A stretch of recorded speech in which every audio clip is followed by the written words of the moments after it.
It can't be a repeat of last year. What part in particular? The non-qualifying for the playoffs. Okay.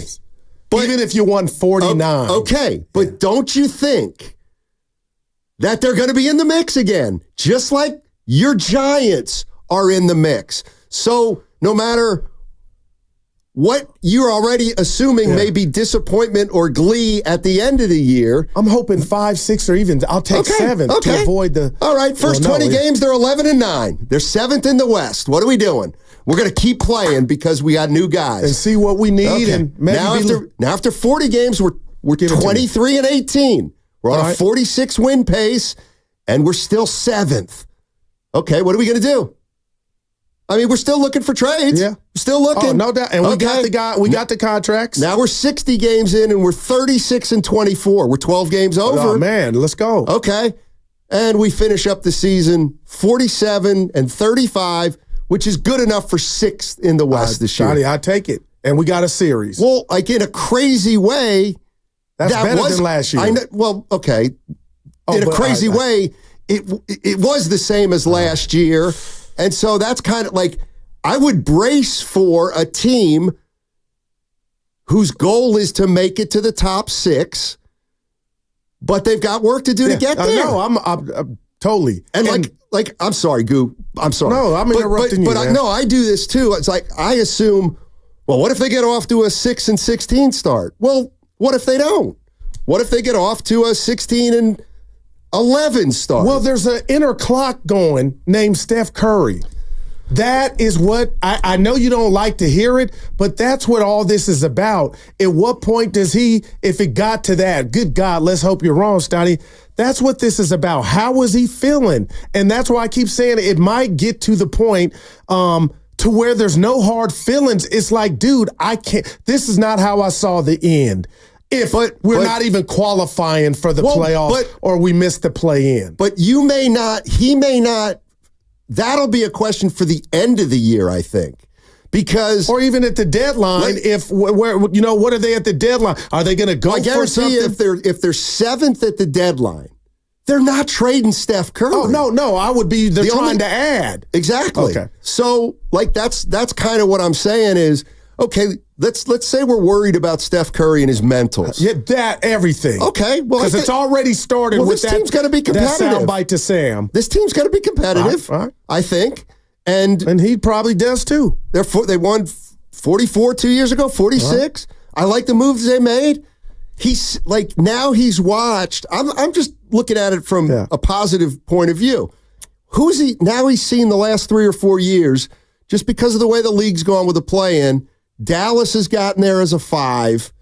What the Lakers made that the Heat got to the finals as an 8. Yeah, and the Lakers, it's just more doable now, and he's got to go through the regular season, and they have to go through the regular season competitive in the mix. Yeah, and I'm not mad at that. There won't be any real issues. Now you may want to throw something at me, and even the listeners, and it is okay. You won't hit me. I'm too quick. But I'm telling you, Klay Thompson's gone, but there was some damage done, I believe, with the organization and how Steph's feeling. Okay, that might not grow, that egg may not hatch, but a day after Klay left, we get the soundbite of, I want to be here, I believe him, but things in this league change quickly. That, to me, just on my map, my mental map is letting me know Steph is firing a shot like, okay, I lost on the big 3 right now together. Klay told me not to do nothing, but I believe Curry is slightly irritated. And if the push came to shove and the team was losing, Steiny, I think that card is in the deck more now than Joker is in a deck of cards of, you know what, maybe I got to go somewhere else. That's just me. Like, people are glossing over that Klay departure is, Klay, it's cost of doing business. I think Curry let us know he didn't like it. Now, you could be like, what's that mean, Goo? Could mean diddly squat, but that man said things change after he said, I'm in love, I want to be here. I'm like, okay, that was a quietly aggressive Steph statement. And I didn't see it remotely close to that, but that doesn't mean you're wrong at all. Because there's some things I hear that other people don't hear. I heard that to me sounded like total cliche. Like that the part about we know things change quickly. Like everybody always says that about the NBA. Everybody always is like, well, let's see who's going to be the disgruntled superstar the first 2 months of the year. Like someone always becomes available. I do think like that's all I took it as is Steph saying, you know how things can change quickly. I'll tell you what, we've both been in relationships. What if you're talking to your spouse and you're saying, you know what, as you and I, we're gonna be together forever unless something happens. Oh my gosh, just imagine you at dinner or just on the couch. This other person would be like, well, hold on, I like the beginning of that. What the hell you mean is somehow? Well, something unforeseen. And I think Curry made sure to kind of add that to where it wasn't. I would. But if you're in love, you just say, hey, I like it here. I want to retire Warrior. And the old Curry, the happy Curry, I believe, would have just left it at that. But to end it, now you got to be, what's the old meme I love where the black guy's tapping his dome, his temple? Like, yeah, you got to be thinking Curry ended it on it ain't all good right. I ain't all good right now. I'm yours. But Steiny, just imagine if your spouse said that, Steiny, I'm in love with you. We're going to be together forever. Honest? And then at the end, unless something happens. Can I be honest? Well, what the hell? What the hell would Steph Curry's gripe be right now? What would his gripe be? Okay, I love that. I just don't. Maybe the golf course and the non-talking and the way Klay was handled, the way Klay talked to him. Remember they had that conversation the day before free agency started? I got to tell you that if Evan were to leave here or you were to leave, but Steiny, I mean, I wouldn't quit, but I would tell you I would be mad as hell on how my comrade was dealt with, especially if you left. It's not my business. I'm out. Like, I mean, I can only go on how they're treating me. Wow, Steiny. Because everybody gets treated differently. Now, I don't know. I don't think Steph's disgruntled. I don't think he's upset. I mean, I think he probably wants to win more. But the one thing I feel like I know, and I don't even have to ask him, is he's been in the league 15 years. He knows exactly where this team is. All right. Like, he knows exactly where it is. Yeah. If he wanted to say, get me out of here, he would say, get me out of here. But he's not that kind of guy. And it's not time yet either.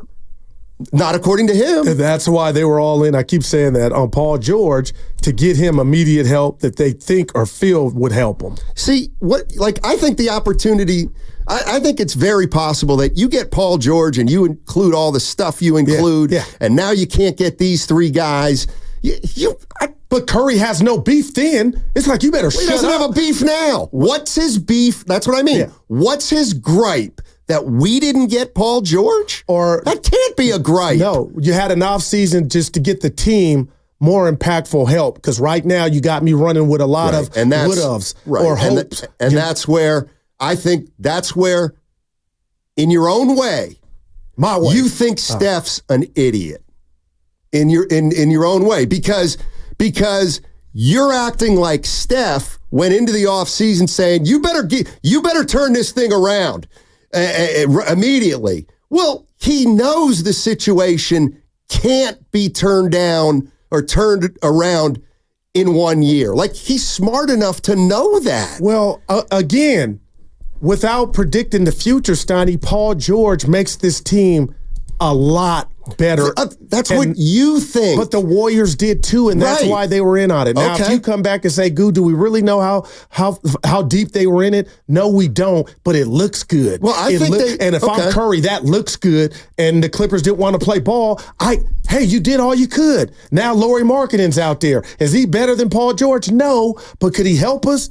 What about Kyle Anderson? Why can't we talk about Kyle Anderson, Buddy Hield, and Melton like Markkanen? Yeah. You know why? Because Markkanen can score. No, he can score. Those guys, I think George and Markkanen will crack the starting lineup. We know that easy. These guys are tier 2. Good. Right. Like, good. But we're still talking about a starting lineup that we don't even know what it's going to look at. Yeah, exactly. That's a good thing, according to Steve Kerr. No, well. So I'm excited about having all these young guys and new additions who are, when you're talking about J.K. and Moses, Brandon, Trace, now the 3 new players, that's 7 really talented players, really good players. And, other than Steph and Draymond, I don't know that anybody has a position set yet. So it's going to be an exciting camp. Competition's great for everybody. And we have a new set of players, brand new really, and with the 3 new guys. And if you look at it over the last couple of years, our roster is dramatically different than it's been for the bulk of my 10 years here. So a lot to learn about these guys, a lot to experiment with. And as I said, jobs available. So it's exciting. You know what I kind of think? In my heart of hearts, give it to him. I don't think the Warriors really did want from the bottom of their hearts. They didn't want to sell their soul for Paul George, and it's a little like the Giants. Yeah, they go after Judge. Yeah, they went after Harper, and of course those guys would have been great. And Paul George ain't those guys, by the way. But what I'm getting at is, they'd rather do it the safer way. And that's, to me, what Mike Dunleavy did this offseason. Because you know what? You cannot convince me that the Warriors would have felt good with Paul George sitting on $66 million when he's 38. Like, there's no way Mike Dunleavy was like, oh, no, that won't be a problem. Totally get it. But I can tell you who would be happy. A guy at number 30.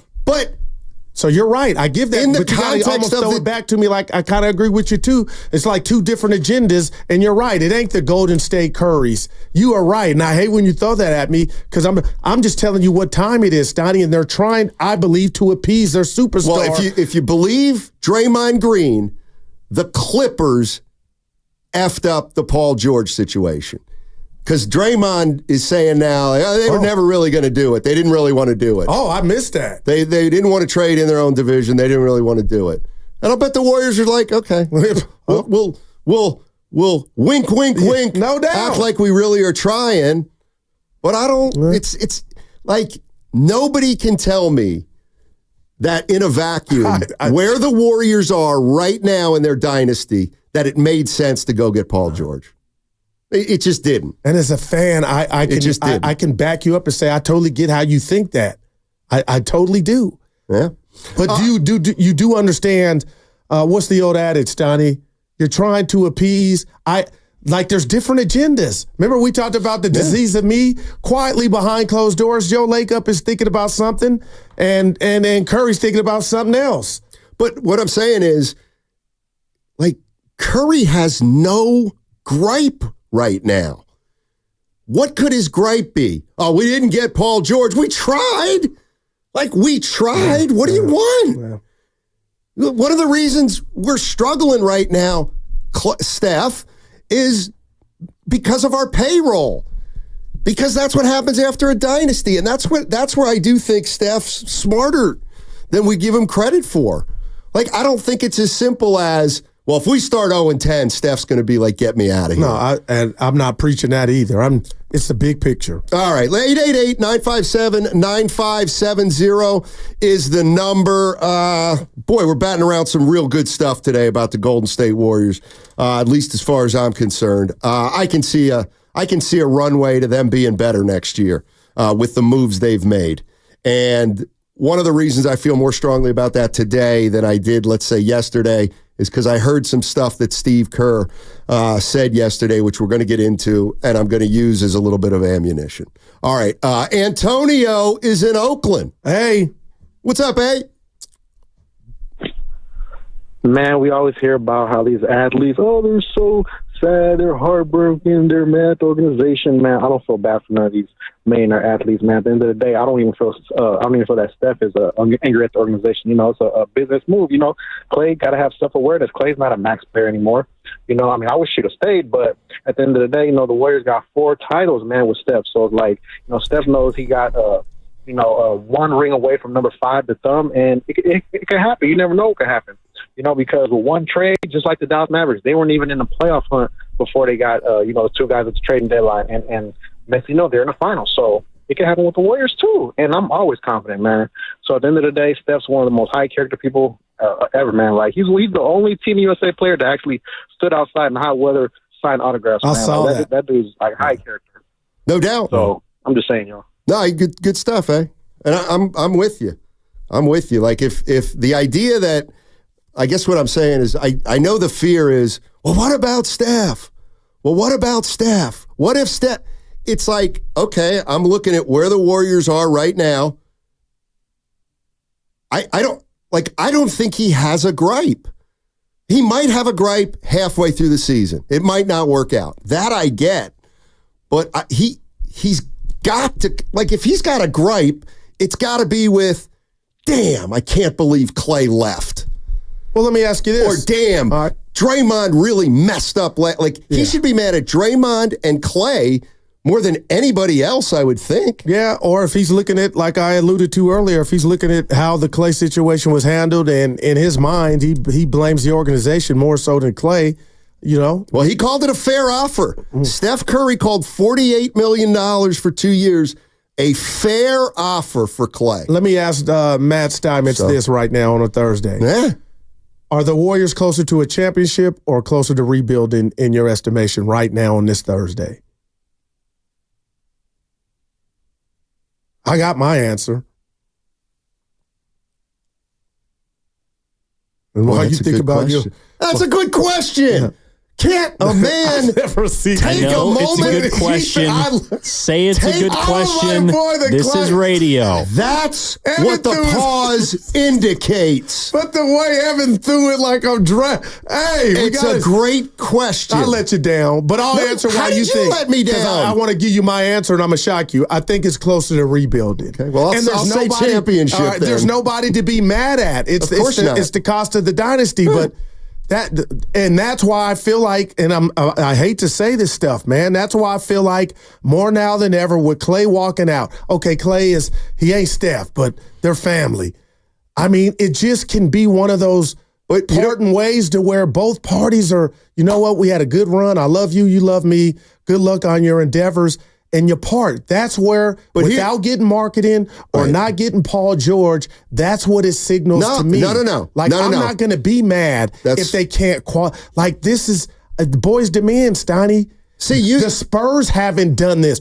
You know why? We can't use the Spurs. They did it. They hit on their number 2 pick. Their Kawhi Leonard was Wiseman. We messed up. We botched that. So now everything is worse. If you're asking, are they closer to a chip or rebuilding? Who are we talking about? The team itself. Like what the collective. But you have to, I know I'm being pedantic. Forget Mike, Joe. Okay. I think they're closer to a rebuild. And that's what last year's standings when playoffs would show you unless it was an anomaly. No. If they would have gotten Paul George, okay? Oh, I wouldn't be saying this. Right. Yeah. Right.